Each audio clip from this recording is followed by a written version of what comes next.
Donc là, Bérénice Boulet, qui était radiologue à l'IGR et qui nous a quittés pour aller à Toulouse, hein, et qui va nous présenter l'imagerie des sarcomes rétropéritonéaux, parce que la première difficulté, c'est qu'une fois sur deux, le sarcome n'est pas vu dans son intégralité. Donc, c'est important qu'on ait ce topo.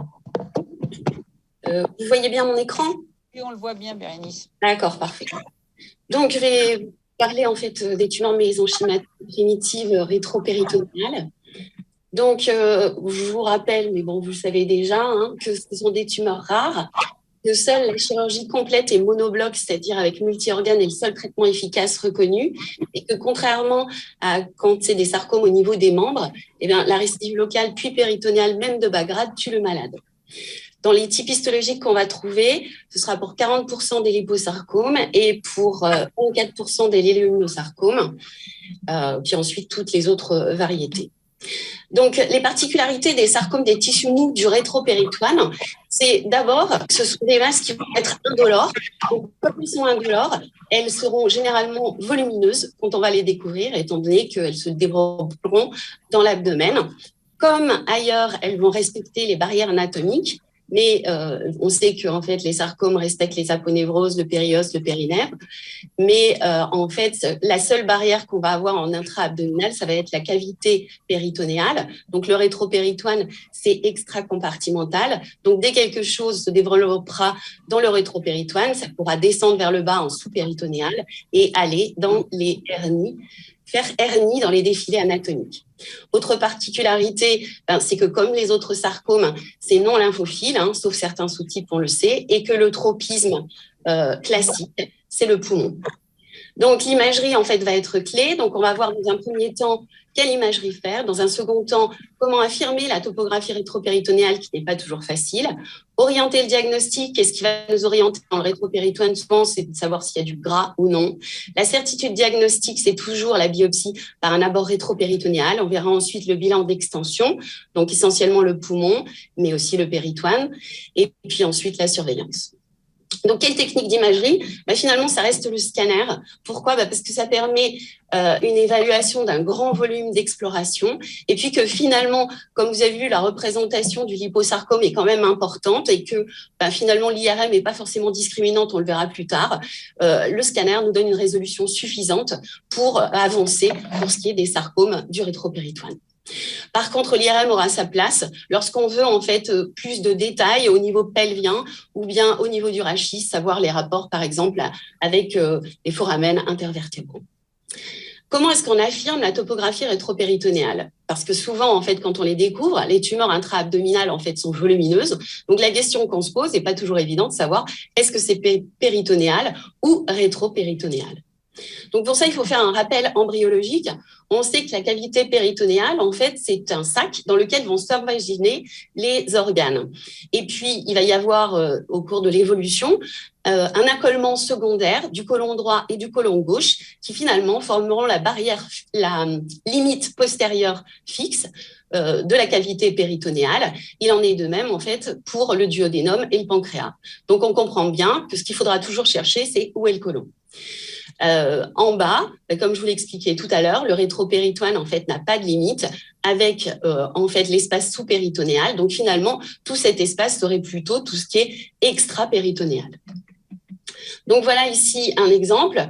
Alors là, c'est l'exemple facile. Pourquoi? Parce que tout le monde sait que si le rein est refoulé, c'est rétropéritonéal.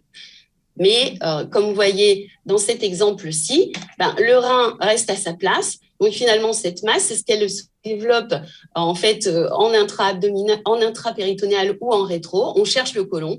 On voit que le côlon est refoulé. Donc, on est bien rétropéritonéal. On voit au passage l'ensemble de la cavité péritonéale en fait qui s'est réduite et complètement refoulée par la masse rétropéritonéale. Parfois, c'est un petit peu moins simple. Ici, sur cette masse dont on se dit, tiens, il y a le côlon, tout est en place. Ici, en fait, il y a le tube, il y a les anses grêles. Donc, finalement, est-ce que c'est intrapéritonéal ou non? On va descendre et puis on va voir que finalement, c'est collé au psoas. Et donc, ce qu'il faut s'imaginer, c'est ces fascias qu'on ne voit pas.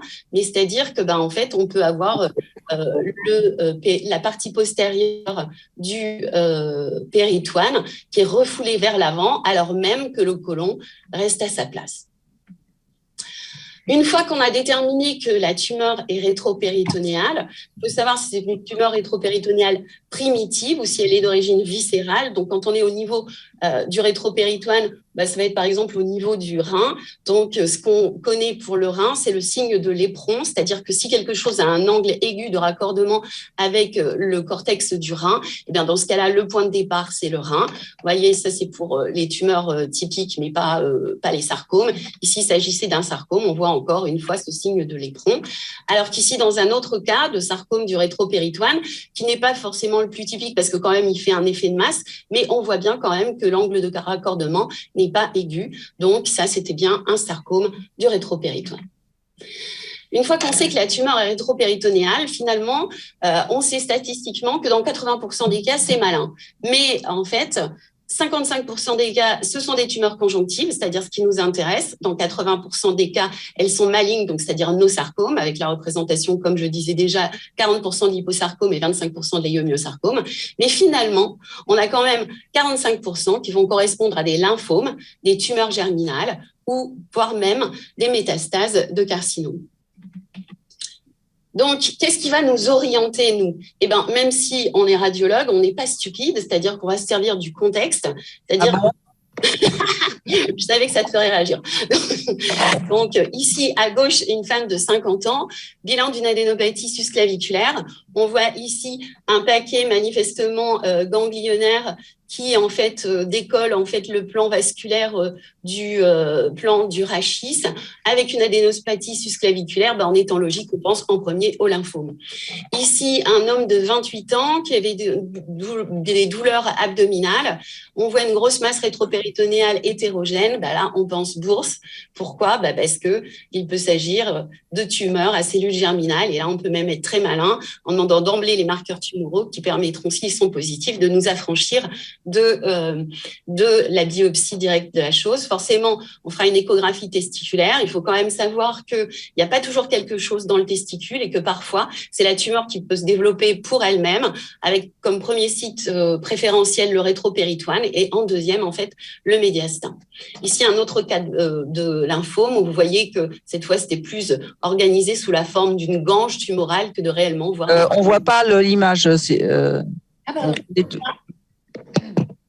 Vous n'avez pas l'image là? Là, on a le lymphome et la tumeur à cellules, la tumeur germinale, mais tu n'as dû pas faire passer une diapo après qu'on n'a pas.